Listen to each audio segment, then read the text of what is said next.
Hello guys, welcome back. My name is Nathan, and today we need to talk about an interesting and almost concerning situation regarding the Montreal Canadiens and one of their top D prospects in Mattias Norlinder. Now, the Habs have opened up prospect and training camp, and one of the highest profile guys to be there is, of course, D prospect Mattias Norlinder, who has just been signed by the Montreal Canadiens, of course, and he's been so good that the Montreal Canadiens, there's been a lot of speculation that they might not just send him back to the SHL, but have him in the NHL in 2022 and give him a full roster and D-core spot. But when it comes to Norlinder, there's also been a lot of speculation that the Montreal Canadiens might be rushing him. There's been a lot of speculation if he's going to go back to Sweden, and a lot has gone down in the last 24 hours. So, when it comes to this whole situation, what is the deal with Mattias Norlinder? What should we expect? And will he actually make the Montreal Canadiens in 2022? Watch till the end for the entire breakdown. We're going to be going all over articles, the player in Norlinder, and everything, so do not go anywhere, and make sure you hit that subscribe button if you are new. 60% of the people that are watching are not subscribed. If you like hockey, simply put, this channel is the place to be. Now, as I said before, this guy right here, Mattias Norlinder, has been turning heads in training camp, looking absolutely amazing and convincing a lot of people that he might be ready for an NHL spot, and he did say the same in an article by Eric Engels, and we'll go over that later in the video because there's a lot of really juicy quotes in that. But I think it's really important to get context with Mattias Norlinder because for a while now, really in the past year, since the Mattias Norlinder hype train started to build, I was always on the fence about him actually playing in the NHL this next season in 2022, or whether they send him back for another SHL season, his second of which I think would be a very important one development wise. Now, there is a lot of pros and cons for both ways, because again, Mattias Norlinder, from all accounts, has looked great in training camp, and if we're just going by training camp standards, has looked NHL ready. But there's a big difference between looking NHL ready in training camp and looking NHL ready in actual NHL games. And to me, Norlinder is a very interesting situation because in my personal opinion, if I had the choice, I would send him back for another year in the SHL. But he's another very interesting case. If we look at his elite prospects page, of course, all the stats, all the breakdowns, 21 years old and turned 21 this past April. He's 5'11", 179 pounds, and was a pretty great gem back in the 2019 draft, getting drafted 64th overall in the third round back in 2019. But this is a guy that in terms of the Habs prospect pool right now, in my opinion, is the second best Habs prospect behind Cole Caulfield. And if it isn't Cole Caulfield, if you don't count him, then I think Mattias Norlinder is the best prospect the Habs have to offer. So I think when it comes to Montreal, I would, again, with my decision, I would have him in the SHL again, be as patient as possible, but I'll get into quite a few reasons why, because there is a few. Now, this past season, of course, it was his his first full SHL season, where he played 37 games played, getting 5 goals, 5 assists for 10 points. But dating back even before that, he was great in the Allsvenskan, great in the Junior 20 Super Elites, and he's been rising the ranks ever since, and has been great, better and better wherever he's gone. I mean, even in his draft year, he was still pretty good, getting 21 points in 30 Junior 20 games, and played a decent chunk in the Allsvenskan, getting 6 points in 14 games played, which for a drafted defenseman is pretty fantastic. I think the Allsvenskan is definitely super underrated. And then you go into 2020, where he played the bulk of his games in the Allsvenskan, 34 games, 7 goals, 11 assists for 18 points, and this is where the Norlinder hype train started to really build, and I started to get on board with the pick a lot more. I was able to watch a few of those Allsvenskan games, and he was really ready, I thought, for that SHL commitment and ready to be considered one of the Habs' best prospects. But it seems like a lot of Montreal's management, a lot of reporting around Montreal, seems to think that Norlinder would be 110% ready for that Montreal spot this next year, and I really hope that is the case. I would love for that to be true. But when it comes to Norlinder, I think giving him that next SHL season, giving him that extra seasoning, and allowing him to come in as a 22-year-old rather than a 21-year-old, I think would be extremely valuable. And again, when it comes to some of the quotes around training camp and everything we've seen, I think a lot of people around the league as well kind of agree with that sentiment. Now, I'm not really sure why I said sentiment. It's called sentiment graph, but you know what I mean. You know what I mean. So now that we've talked a bunch about Norlinder's current situation, we can also get a lot of info from Eric Engels, who put out a pretty great article earlier today, basically breaking down Norlinder's situation, what other scouts and people within the Montreal organization actually think of Norlinder's chances, and what they actually think of the player on their hands, which, spoiler alert, yes, they do realize that Norlinder is really good, which is definitely some truth to that.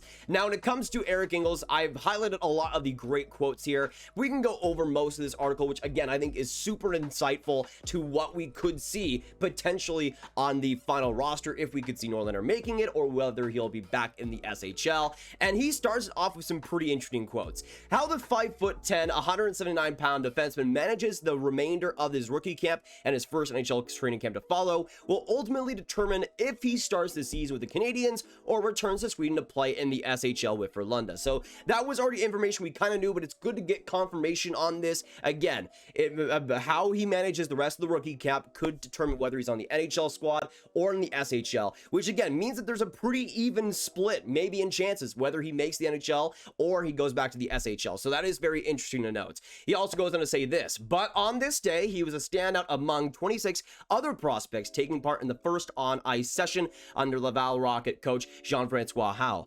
Norlinder's a smooth skating, quick thinking, pure shooting talent, and he appeared perfectly comfortable, showing that while taking his first strides on NHL American ice surface. And that is very true. He was very comfortable, looked very poised and solid out there. He seemed just as comfortable fielding questions from reporters for close to 14 minutes after Thursday's hour-and-a-half practice wrapped. "I'm here to take a place," Norlinder said, "and that's what I'm looking forward to doing." One person who believes he may do it is Fredrik Sjöström, an NHLer with 4 different franchises from 2003 to 2011, who's been serving as Frölunda's general manager since 2016. So we get a very interesting source here on Mattias Norlinder. We get his SHL GM basically detailing what he thinks will happen with Norlinder, and I think that was pretty interesting. Selfishly, though, Sjöström would prefer to have Norlinder playing big minutes on the left. By the way, if I mispronounce his name, I'm super sorry. Playing big minutes on the left side of his team's defense and quarterbacking its power play. I think he'll impress people with his skating and skill with Sportsnet on Wednesday, and it'll be up to him to prove he's ready. He also goes on to say this: "We'll be happy for him if he does it, but I think one more year of us is not going to hurt his development. He's going to have a very good role on our team, and that will benefit him. Still, we know it comes down to how good he does in camp and what he can show there. That's the point of this exercise," Eric Engels goes on to say. Now, I think those quotes are super interesting because, again, this is Mattias Norlinder's general manager saying that obviously he would like to have Norlinder still back, but he's saying here that if Norlinder comes back, he'd have a huge prominent role on the Frölunda squad, on that defense, and would be active. He'd be playing on that top 4, maybe even the top pair minutes, and would get an opportunity to truly shine in his sophomore SHL season. And I think that is super important to note because it's not like he's saying, oh, if he comes back, yeah, we'll have a spot for him. We'll see what happens. No, he is guaranteeing if Norlinder comes back, it's going to be a huge opportunity that he might not get in the NHL this next year. And again, they're going to make sure if he does come back to the SHL that his development is properly handled and he's able to get that big time spot to truly help his overall development. I think that's super important, and another reason why I do think, again, Norlinder should be in the SHL this next year. Every player who comes to rookie camp has the ambition to prove they belong in the SHL, as how rightly pointed out. Believing the possibility exists is paramount to their development. I think rookie camp is the start of everything. So yeah, there was a few quotes there. That's what Norlinder showed in Sweden, first in Modo and then Frölunda last season. That has made him a main attraction in Brossois. And you can see some of they show a couple of highlights here. I mean, that goal by Norlinder, that was just, I remember seeing that on Twitter the day it happened, and I was just blown away. But that's kind of the skill that you could see in Norlinder's game coming through. But yeah, there's a few other quotes in this article that I think are very interesting. Sjöström, who referred to Norlinder's skill as jaw-dropping, saw tremendous growth in his game, even if the young player had to navigate a fair deal of adversity too. I think Mattias had a pretty good season for us last season. He started off pretty good and had a pretty tough middle of season section of the season, but he came on pretty strong at the end. There were some ups and downs, but I think he's starting at a much higher level this season. So yeah, some more quotes there, and I do agree with that. That pretty much falls in line with my view in Norlinder this last year. Great in the playoffs, great in the second half, good in the first couple weeks of the season, then kind of fell off in the middle. But overall, in terms of his full SHL season, was pretty marvelous. And you could just see some of the other stuff here. There was a few other quotes I wanted to go on. One aspect of the game that won't require much of an adjustment, this coming from Eric Engels, for Norlinder, will be playing the right side as a left shot defenseman. He said he did it for 3 years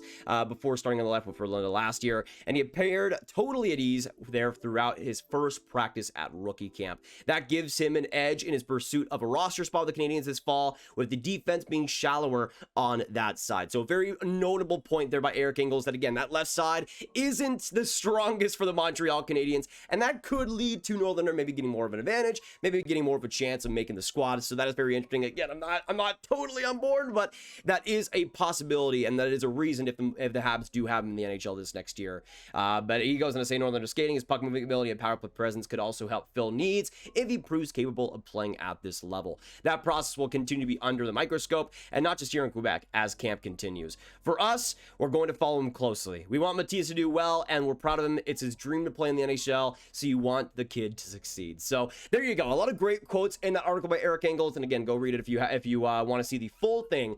But to me, that was very, very interesting, again, on the chances of Norlinder actually making the NHL this next year. It seems like there might be more of a chance he does make the team than actually not, which you guys know my opinion on that. I think he should, once again, be in the SHL this next year, please. But I do still see where they'd be coming from if he does go to the NHL and is a part of the Habs squad this next year. Now, I do need to make it known that if he, and Eric Engels also points to it, if Norlinder does get a spot with the Habs, it likely won't be a major one. It would likely be on a bottom pair, maybe getting some power play time, maybe getting some special opportunities here and there, but nothing that's going to be marvelous. He's probably not going to get that top 4 spot unless he really, truly blows everybody away, which I don't know is going to happen in year 1.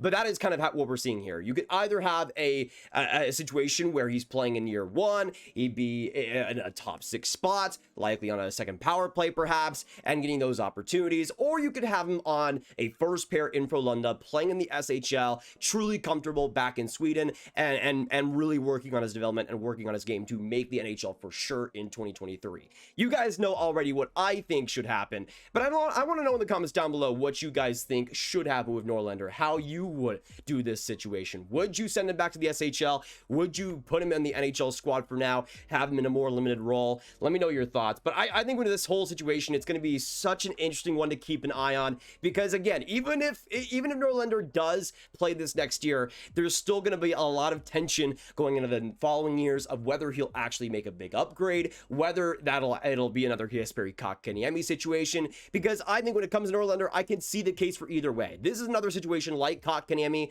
where I think you could go either way and it would be perfectly acceptable at the time, at least. Obviously, we know that maybe giving Kotkaniemi another year in the Liga would have been perfect, but with Norlinder, again, it might be the fears of the Kotkaniemi situation happening again, but I feel like him being in Sweden for another year, being on that top line, top power play, and getting the opportunity to get some big minutes on a pro level, I think is really huge. That's something that Norlinder hasn't really had to face. And if he doesn't face that, if he doesn't get that opportunity, then he'd be probably playing in the NHL if he does get that high, playing high minutes for the first time in a pro league at the NHL level. Instead, you can maybe, if you're wanting to have him in a top 4 role, have him in the SHL this next year, have him get comfortable playing against men with 20 plus minutes a night.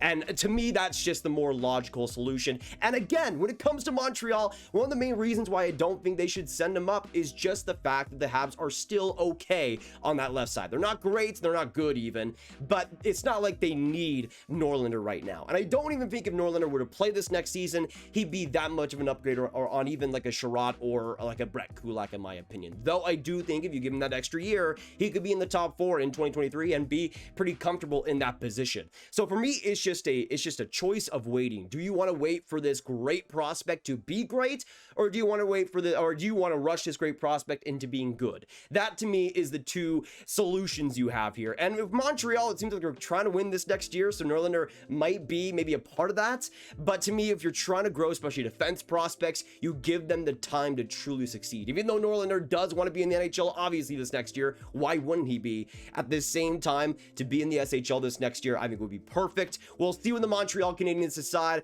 We'll see what they do, but it seems like most likely Mattias Norlinder will be a Montreal Canadien in 2022. Just do not mess this up in year 2 and year 3, Montreal. That is all I am asking.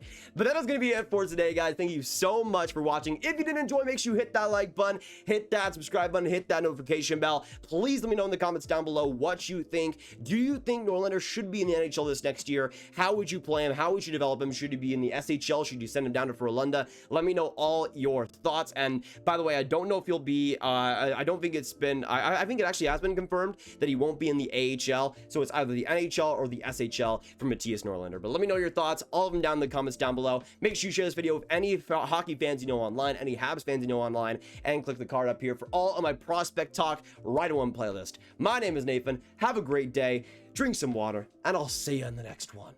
Goodbye.